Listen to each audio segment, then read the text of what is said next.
So we're the Chazara. So Rabbi Yossi says on page 80, 80a. So Rabbi Yossi says that in such a case, hey Howard, Rabbi Yossi says in such a case, even if his father Chalaftu is amongst one of the murderers, you would have to let them off.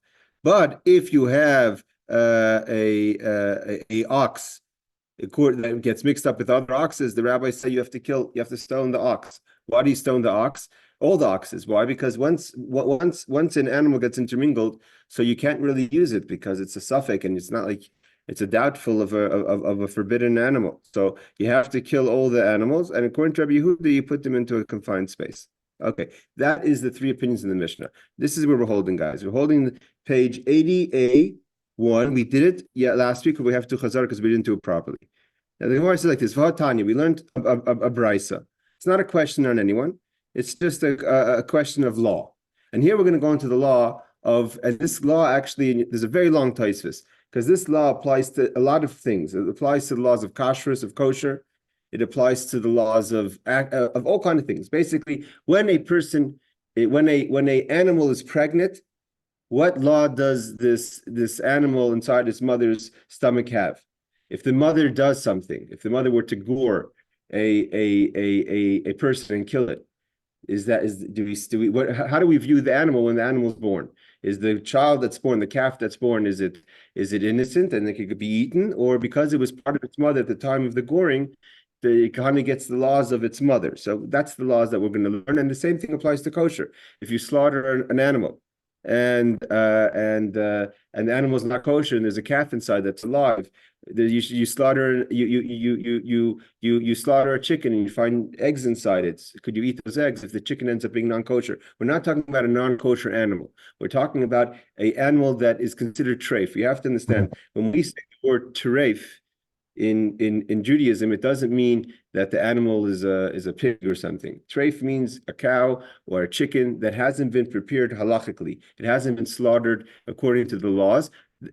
More than that, that's actually an avela. But not that it hasn't been slaughtered according to laws, that it's been slaughtered according to laws, but it's found to be not a kosher chicken, meaning that the animal was sick. Let's say that the chicken was sick, and we find that when we slaughter it that the chicken is sick, so you can't eat it. That's called treif. Or if the cow, that's why the slaughterer, in the slaughterhouse, they have to check the animal. Is the animal considered healthy enough to have lived a certain amount of time?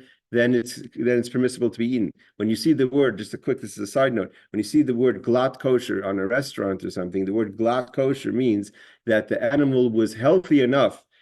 If people understood the laws of kashrus, people, even if you were, first of all, because of the law, you'd be more careful. Even because of health reasons, a glatt kosher piece of meat means the animal is a healthier piece of meat.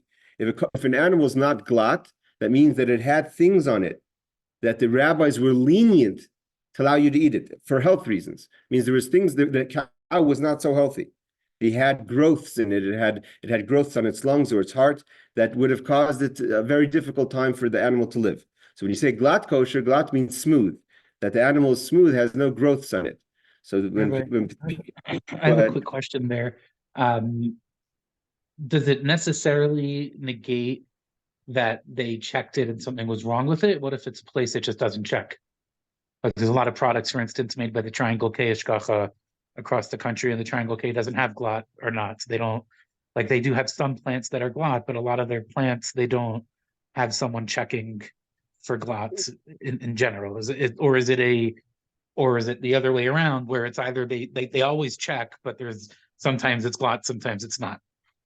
Exactly. That's it. You have to check. It means because it could be, even according to the opinions of glatt kosher, that you're not strict with glatt kosher. It could be worse than not glatt. I mean, glatt means that it has no growths, no sirchas. Sirchas are growths that come off the lungs. If the lungs, the thinking is basically that if there was a puncture in the lung, to close up the puncture, the body created for itself a growth to close it up. But the closing up wasn't strong enough for the animal to live out 12 months.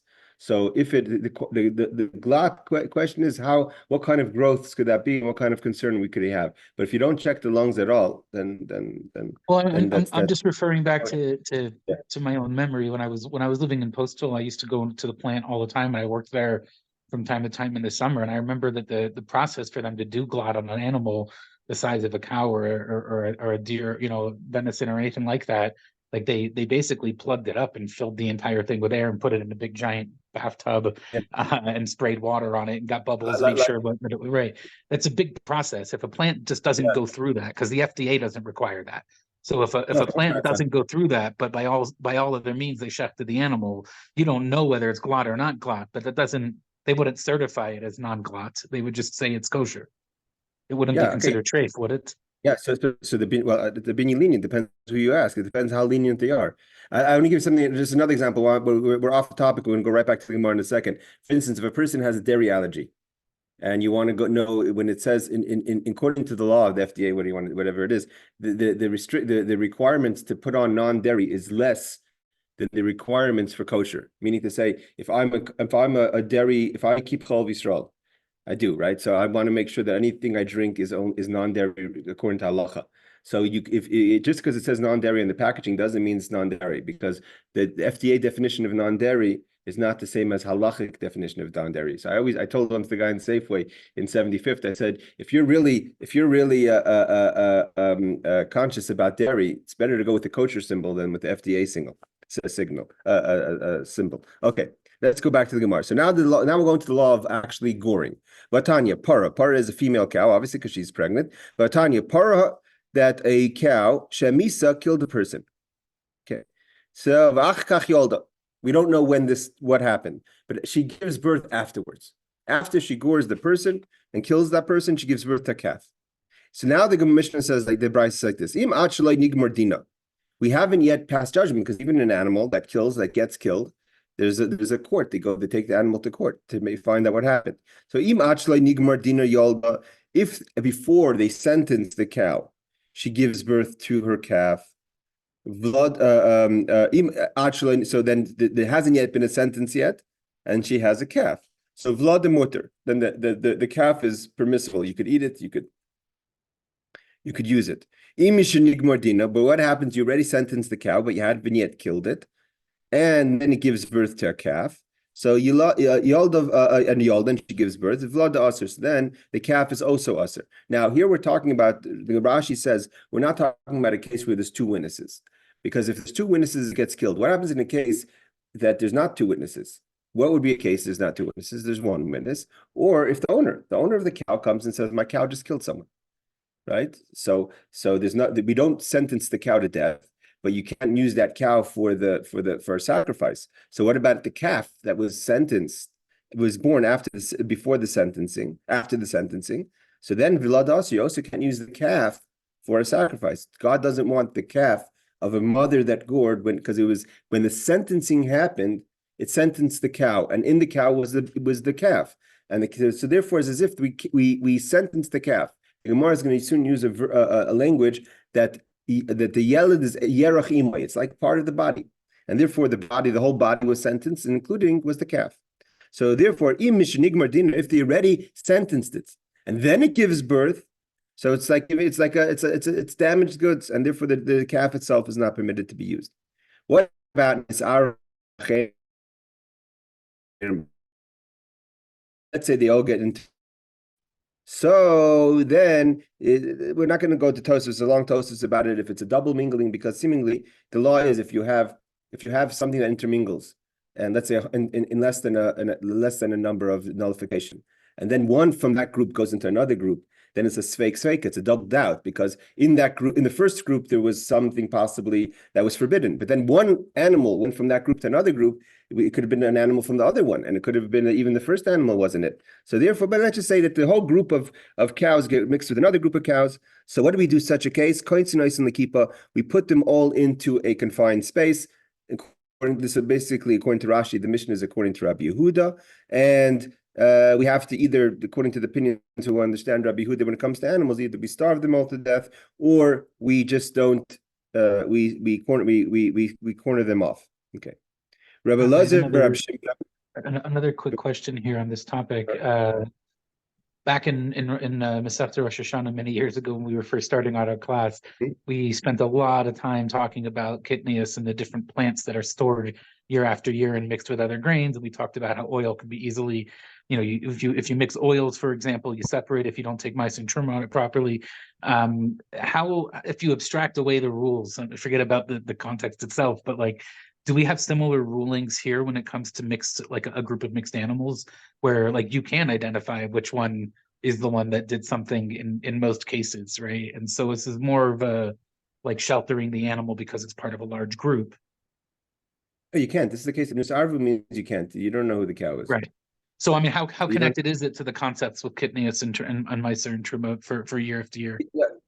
Yeah, yeah. I mean, so that yes. That's similar. It's a similar concept. It's a similar the thinking. We're gonna learn the Rashi in a second. But the thinking is that if that there's two ways you deal with the suffix, a doubt. If the suffix is something that there's no way to deal with it. There's no way out. For instance, let's say truma, right? Truma is foods. Truma and meisters are foods that go to the Kohen or the Levite, right? And it gets mixed in, a little bit gets mixed into a big group. So usually you would say there's the laws of nullification, 1 in 100, 1 in 60, 1 in 200, whatever the rule is, right? That it gets nullified after a while, like if a drop of milk falls into chicken soup. So even though you're not supposed to do it, but if it's a small amount, then the rabbis say there's the laws of bittul, it gets nullified. But if there's a way out of it without nullifying it, for instance, if a little bit of foods that belong to the Kohen get mixed in, so what's the solution? There's a solution. You don't have to nullify it. You could just give that entire mix to the Kohen.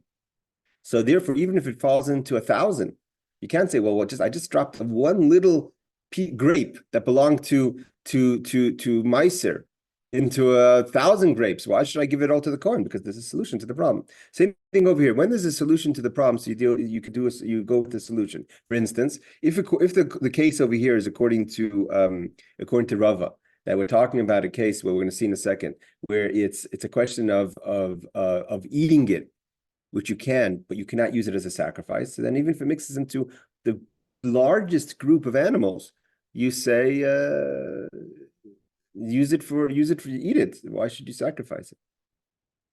So okay, so here it's like this. So Rashi says, but here we're talking about a case where it murdered someone and it's going to get killed. It got a verdict because there was witnesses. So here we say, what do you mean we put them into a kippah? So Rashi says, "She'ein tzarich l'salkon." We don't have to stone all the animals. Shalei la'triach bezdin. We don't want to make bezdin have to preoccupy themselves with stoning a whole bunch of animals. They get stoned. Okay, so that's according to Rabbi Yehuda. Rabbi Lezer, Rabbi Shimon Omer. Rabbi Lezer, Rabbi Shimon says, "We stone all of them because." Why? Once they get mixed in, you're not allowed to use it's asr b'hana. You're not allowed to use an animal that's killed another animal, and therefore or killed a person. Sorry, and therefore, so if it gets mixed in, so you stone them all because we're not going to let them be nullified. Okay. Now, so that's the brisa. What's the question on this brisa? The question on this brisa is the brisa doesn't say clearly at what point was the mother pregnant. So here's the cow, the female cow kills a person and then gives birth. If it gave birth before the sentencing, so the calf gets to go off. If it gives birth after the sentencing, it's forbidden. Presumably it gets stoned, right? But what happens if it gave birth before the sentencing, but when it killed someone, it was pregnant? So why isn't it considered part of its mother when it did the action of killing, not the sentencing? Why are we concerned about the mother? It's like, my daughter's mother-in-law is very into a certain kind of energy, and I don't know what it's called. Maybe Shuki, a certain kind of energy, or a certain kind of energy healing that you could do even from a distance. So Aaron, you're into healing and taking care. So there's certain kinds of processes that you could help people even when you're from a distance in healing. So she says in a lot of her things that a lot that goes to the baby receives certain things even while the mother's pregnant from other people. So yes, Aaron. Well, what happens if before it's sentenced, it wasn't pregnant while it was being sentenced, but it gets pregnant before the sentencing. Excellent question. That's what the Gemara is going to answer. Let's see. So Omer Mars. So we said before, Im achlei nigmar dina. We just said before that if you haven't sentenced it yet, the mother meaning, and then Yolda, the mother gives birth to the calf, Vlad muteris, that the animal is permitted, the calf is permitted. Afagav, presumingly, even though the chinakcha, when the cow gored a person and killed the person, Haves miibra, she was pregnant. So while she was pregnant, she killed. So kind of it created a, so to say, like the calf is part of the action of the murder. V'amar Rav, and Rav says, we have a law that Rav paskin that Vlad hanegechas, that a animal of a cow that gores and kills someone, the animal itself is usher, is prohibited. Again, Rashi is going to explain. We're talking about a case, not that it's that we're sentencing the mother, but that there was not two witnesses, or the owner came in, but it's not allowed to be used for a carbon. So the question, if you're not allowed to use a sacrifice for God for an animal that killed, even if you don't have enough witnesses, right? Halachically, you can't stone the animal, but you can't use it as a sacrifice. So if it gored and it was pregnant, so then also the vlad, also the child, the calf is usher, can't be used for a sacrifice. He vlad anakhu. Why? So the rationale is that both the mother and the child gored. The child is part of the mother, and therefore the child is a goring animal. It has that anger, it has that whatever you want to call it, and therefore God doesn't want it as its sacrifice. And Vlad ha-nirvas. What about a calf of an animal that gets involved in bestiality? So also not enough witnesses to kill it. Also, the Vlad itself is also, you're not allowed to use it, even if the mother was pregnant during the action. He Vlad nirva, because both the mother and the child, even the child, was also involved in this act of bestiality. So here we have a question. We just said that if the sentencing happens before, presumably, even if the mother was pregnant while she killed the animal, while she killed the person, the animal is permissible, is permitted. And here Rava says you're not allowed to. So what's going on? So the Gemara says like this, like Aaron answered. Let's say the animal killed someone. And before they had a chance, I'll tell you why, Aaron, the Gemara didn't think of what you were thinking, because that's a long process. It doesn't take 2 days for an animal to get pregnant and give birth. Presumably, it's a fast process once the animal has killed someone, for the Bezdin to just do a quick case and kill it. It's a lot. I don't know how long an animal is pregnant with a calf, but I'm presuming it's at least a few months. So that's a longer time than we would assume that there was for the animal to get pregnant and be around a male animal and all that. So the Gemara says, Im nigmar dina ibra. So it gored, it killed someone, got pregnant, Viyolda gave birth. So the whole life of the calf, nothing happened. His mother was a murderer, but hasn't yet been sentenced. So then Vladimota, then the animal is permitted. Im nigmar dina, but she gets pregnant, she kills a person. The female cow becomes pregnant, then gets sentenced, and it was sentenced to it was sentenced Ibra, sorry. That's the third case. The second case is if it kills someone, gets sentenced, gets pregnant after the sentencing, for whatever reason they didn't kill it right away. The Yolda is Vlad Asr, then the animal is prohibited. So why? Because its mother's already been sentenced as a murderer, and therefore the animal is connected to that kind of action, and it's born to a convicted murderer of an animal, and therefore an animal that's convicted of murder of a person, and therefore the child is also bad damaged goods. But the Gemara says no. The Gemara challenges that ruling. Why? The Gemara says Hanicha, that goes according to the opinion Laman the Omer, according to the opinion that says Zev Goyer Maser. That because presumably the animal became pregnant by a male, obviously, and that male, who said the male did anything wrong? He was just a cow out to pasture. So what do you want? Why should the child be damaged goods? Because the mother's damaged. Maybe she took the genes of the father. The calf took the genes of the father.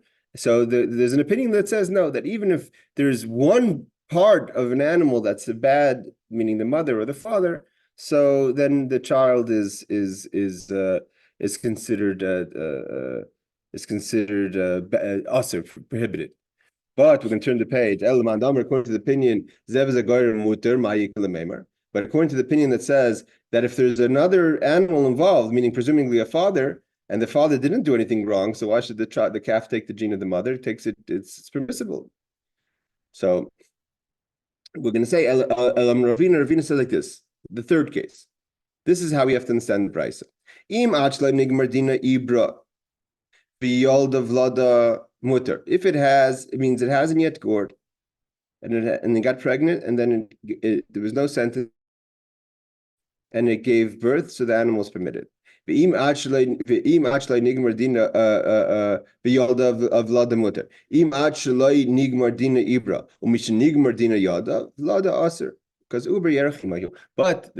case is, but if it gets pregnant after the goring, and it gores, and then it gets sentenced, so then the animal is prohibited. Why? Because now he says the ruling, Yerach, Uber Yerach Imahu. The child is part of the mother. And because the child is part of the mother, so therefore, then it's the mother was sentenced, the child sentenced. So just to do a quick review, we have a whole bunch of scenarios here. If the animal is pregnant when it gores, presumably according to Rava, so if the mother is pregnant when she kills someone, the animal is prohibited. You're not allowed to use it because the mother killed while it was pregnant. If the mother becomes pregnant after it kills and gives birth before it's sentenced, then everyone agrees the animal is permitted. If the mother gets sentenced, then gets pregnant, then gives birth, it depends on the argument if we take into account the seed of the father or not.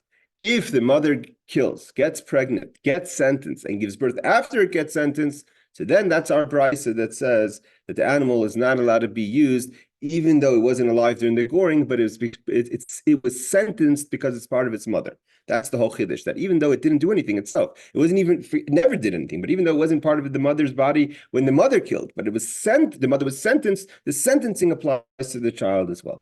That's the conclusion of the Gemara. I just want to say something, that there's these laws, you see, anyone who has the full Gemara, the Tosfos has a huge Tosfos. Why? Because this ruling that a child is part of the mother goes into so many different cases. Like I said, into the laws of treif. People don't know a few things. I want to say this, we just back to the thing, Shuki, you're talking about treif. People, like, for instance, when it comes to the laws of chol. Some people say we're not careful with chol vakum. We are careful with not, I don't say chol vakum, with mahadra milk. Part of the laws of mahadra milk also is the milk of a non-healthy cow kosher or not. According to Torah, if the animal is a treifa, means the animal is sick, the mother is sick, and the female cow is sick, and you milk it, that milk is not kosher because it comes from an animal that's not kosher, that's going to die. When you say mahadra milk, when you go to the supermarket, and in Israel, it's more common because there's so many different hechsherim, there's so many different kosher labels. So when you say, I'm going to drink the regular milk, and they say, why? Because it's in Israel. It's for sure chol v'Yisrael. I mean, most of the dairies are Jews, right? You don't understand. First of all, it's not so simple because there's a lot of dairies of people that don't keep Shabbos. But aside from that, what kind of cow is it? Is this a healthy cow? And that's why people, I mean, if people would appreciate, and we don't keep kosher because it's healthy. We keep kosher because God said so. But if a person is healthy conscious, kosher food is healthy because the animal has to be a healthy animal. The milk has to be healthy. The milk has to come from a mother that's healthy. The animal has to have been able to live. Imagine you slaughtered a chicken that's about to die and you eat that meat. Who wants to eat that kind of meat? But, so, go ahead. Well, I just wanted, which doesn't make sense.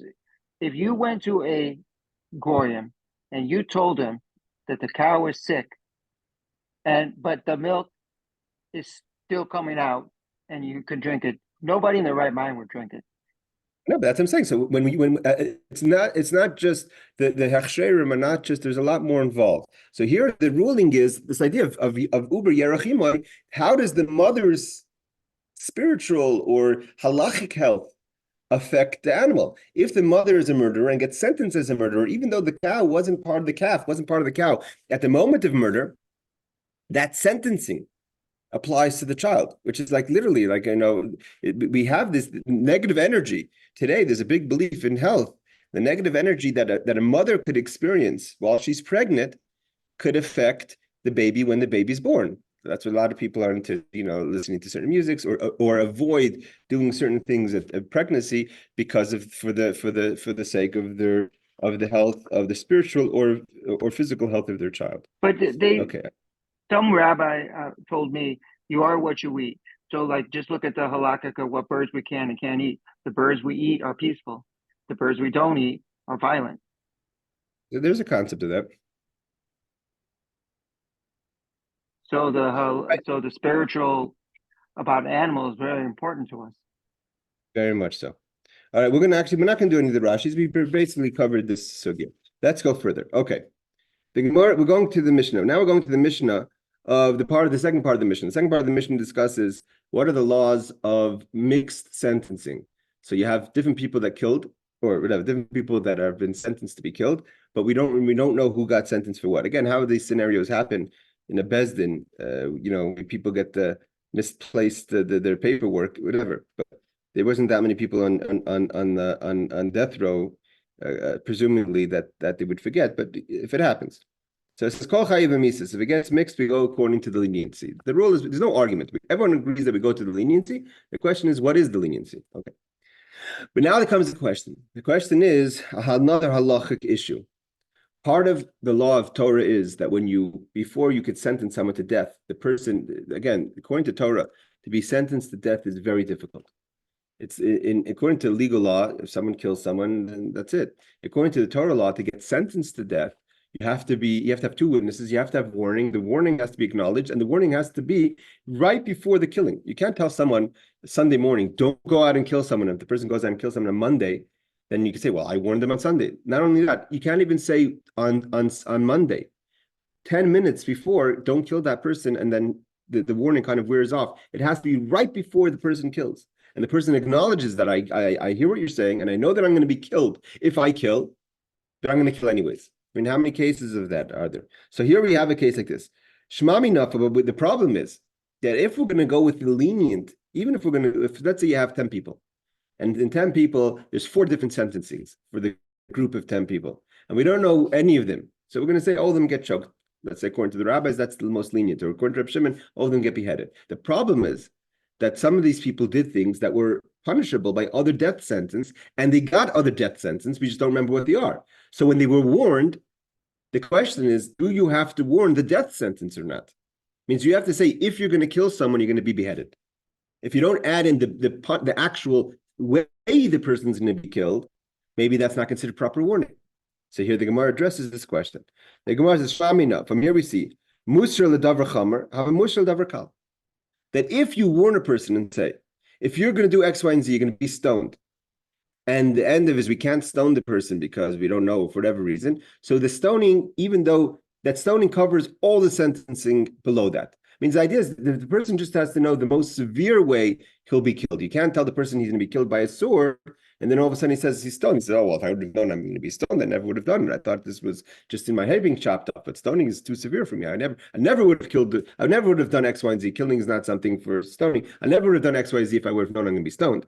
Right. So, but if the stoning is the most severe, the rabbis say, "What do you mean? You were warned with the most severe. Well, you should be happy. We're giving you a quicker death."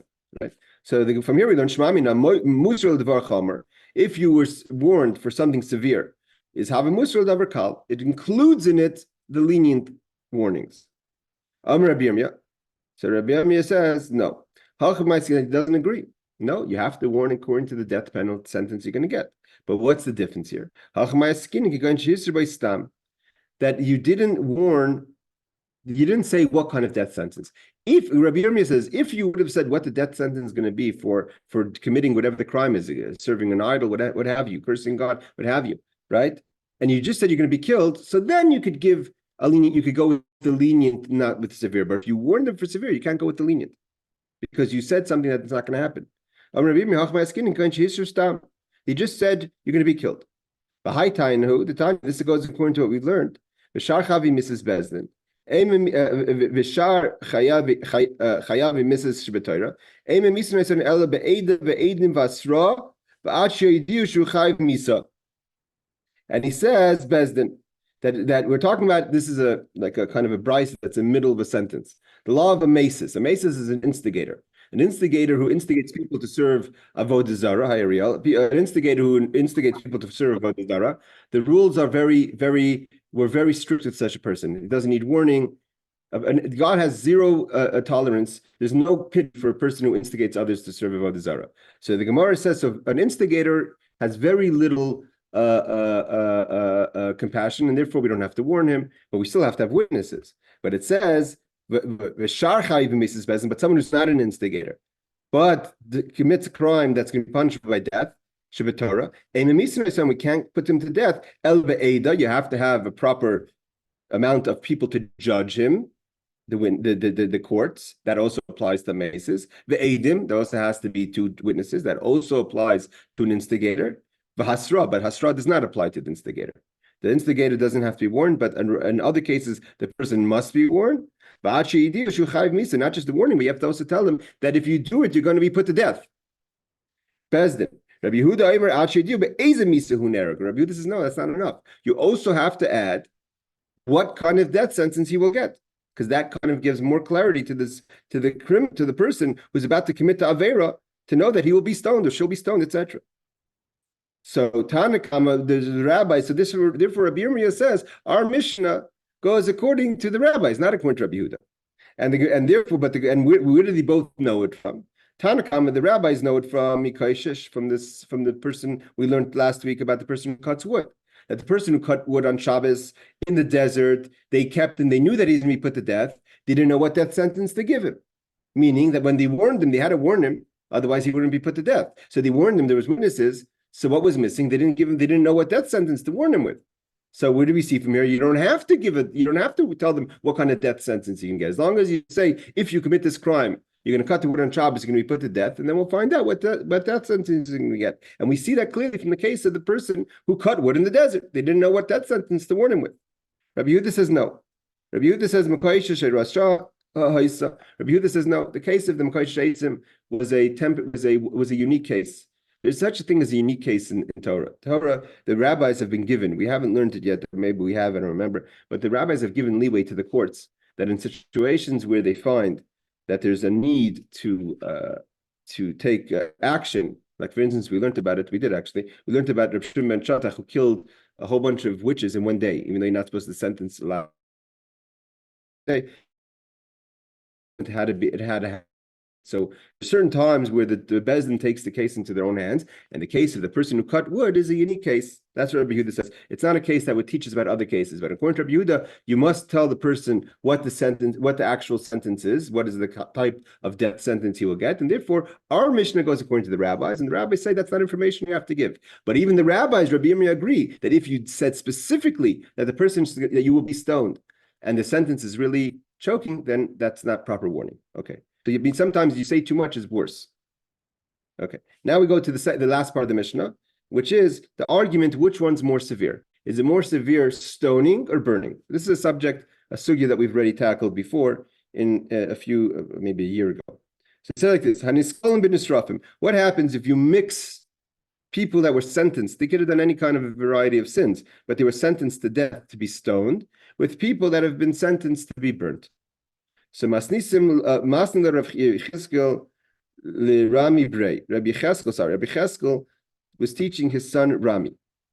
This is a very loaded piece of Gemara, because besides the halacha of the Gemara, we're going to learn derech eretz. We learn about how you're supposed to talk to your parents. It says Masnil Rav Cheskel Rami Brei. Rabbi Cheskel studied with his son Rami, and he taught him this Mishnah. He says Hanisrafim bin Iskolin. That the problem is like this. There's one thing the Mishnah is not telling us. Why don't we just go with the majority? If it's one person who commits a crime that's sentenced to stoning, gets 100 people that get sentenced to burning, let's just go with the rov. In Torah, we go with rov. It means the person's going to be killed anyways. But there's the concept of rov. We go with the majority. Why aren't we just going to go with the majority? So here, this is the question Rabbi Cheskel tackles. So Masna Rabbi Cheskel Rami Brei. Rabbi Cheskel studied with his son Rami. Hanisrafim bin Eskolim. If you have people that should get burnt, which is a severe punishment according to Reb Shimon, they get intermingled with people that were sentenced to be stoned. Reb Shimon says, Yidanu b'skila, we give them stoning. Why? Shasrei f'chamura, because the burning is more severe. So therefore, we can't give burning because there's one person there, or there's a few people there that should get sentenced to stoning, and therefore, why would those people, even if they're a minority, why would they get the more severe punishment? Amalei Rav Yehuda. So Rav Yehuda is a second son. So there's Yecheskel, he has a son Rami, and he has a son Rav Yehuda. So Rav Yehuda says to his father, and he criticizes his father's teaching of his brother. Abba, don't teach my brother like this. Why? Why are you saying because burning is more severe, so we go with the lenient, which is stoning? Teifikle deruba niskolin. Just say because the wording seems to say that nisrafin, that one person, it seems like it's a minority. One person who was sentenced to burning gets mixed up in a whole bunch of people that were sentenced to stoning. So therefore, we just go after the majority. The majority of the people are the people that get stoned. So we go with the majority. That's why he gets stoned, not because burning is more severe. How should I read? So the Rabbi Yehuda says, Rabbi Cheskel says to his son Rabbi Yehuda, so how should I teach it? He says like this, you should teach it. And that even if one person who's stoned, who gets sentenced to be stoned, gets mixed up in a majority of people that were sentenced to burning. So in such a case, you would think that we go with the majority and burn everyone. So we still go with skila, even though it's a minority. Because the sreifa, the burning is more severe, and therefore, even if there's just one person that was sentenced to stoning, which is less severe, we can't burn the whole lot because that one person doesn't deserve it. Therefore, everyone, even though it's a minority, we go with the stoning. So Reb Shimon Ami done b'skila shesreifa chamura, because burning is too severe, and therefore we don't go up for this with the burning, even if the burning is a majority. So his father asked, if that's the case, so Rabbi Cheskel asks back to Yehuda, if that's the case, look at the Seifa. The Seifa says, the rabbis who argue in Reb Shimon, presumably in the same exact scenario, Yadon B'Sreifa say you get burning. Why? Shaskila Chamura, because stoning is more severe. Typically, let's just say that the reason why they go with the burning is the Reuben Israfim, because most of them are because the majority are people that were sentenced to be burned. So why should we go with that? Maybe the rabbis don't hold that stoning is more severe. Just they hold that you go with the majority. And they say shaskila chamura. Typically, the Reuben Israfim. So the Gemara says Hasam Rabbanan who the Kamel Reb Shimon. The rabbis are not saying that they hold you should get burnt because they're talking to Reb Shimon in his case. They say to Reb Shimon, according to Damarta, you say Streifa Chamura, that burning is more severe, and therefore we go to stoning even if it's a minority. That no, skila is more severe, and therefore go with the burning because it's both a majority and it's lenient. Okay, that's the case. It's seemingly a simple case that basically that it's not about the minority or majority. Even if one person has a lesser sentence, gets mixed up with a big group with a larger sentence, we always go with the lesser sentence for that one person. That's a minority, even though he's a minority or she's a minority. So it's like this, we shouldn't give that one person a more severe punishment. That's the conclusion of this piece. But what we have over here is a little bit of lack of respect by Rav Yehuda, the way he spoke to his father. So here we have Amalei Shmuel Rav Yehuda. Rav Shmuel calls in his students, presumably Rav Yehuda. And he says like this, he tells him, Shnina, hey, sharp one, one with the teeth. You're biting your father's hand, right? You're being a little bit, I don't use the word, Rabbi Yehuda is a great sage, but he's a little, sharp one. Take it as you like. You don't speak to your father that way. The Tanya, because it's like we learned. If a person sees that his father is about to transgress something that's wrong, say, hey, Dad, don't do that. You're not allowed to do that. It's against the Torah, right? That's what you would think you would say, right? Because you're being really strict with your father. But it's not respectful to your father. So lo yemrei Abba vartal divrei Torah. You don't say father, you just transgress the Torah. Lo yemrei Abba, you say to your father, kach chsiv v'Torah. The Torah doesn't say this. The Torah says to do something else. So the Gemara, so I guess Rabbi Yehuda answered back, or maybe Shmuel was just speaking it out.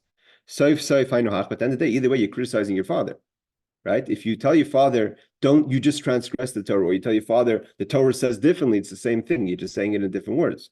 So therefore, Rabbi Shmuel says, Ella Omer la, you should tell your son, you should tell your father, Abba, Mikra Kasa b'Torah. You're not allowed to correct your father. The most you could do is tell your father, doesn't it say in the Torah such a thing? You're not applying it to your father. You just say like, oh, look at this verse I found in Torah.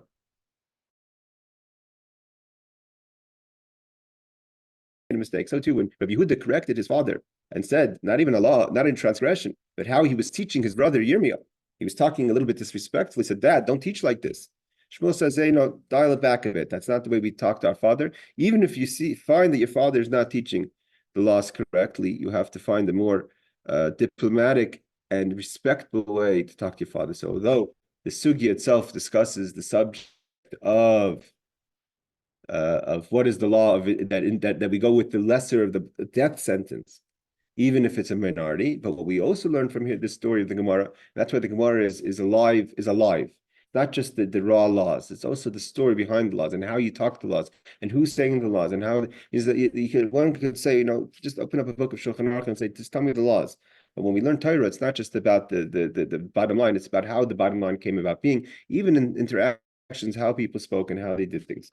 So that's a beautiful part of this Gemara. And we finish the Mishnah. We're going to stop here, Chevra. And thank you all for joining. And have a Shavua Tov. If there's any questions, we have a few minutes if anyone wants to ask. Otherwise, we'll call it a class. Just one quick question. The things you said about the cow and being pregnant, does that have anything to do with a human woman and her being pregnant? And if she killed or did something to be killed? No, so you definitely wouldn't. You definitely know. Well, there's one law, and that's an interesting law. That there's the law. I don't know. There's a long Tosfos. I did not learn the Tosfos, to be honest. But there's one law that doesn't say that you would kill the child, God forbid. But it does say you don't wait for the mother to give birth. If a mother commits a crime that's punishable by death, and she's pregnant, so you don't say that, okay, she's pregnant, what are you gonna do? Let's wait till she has the baby. And after she has the baby, we're gonna put her to death.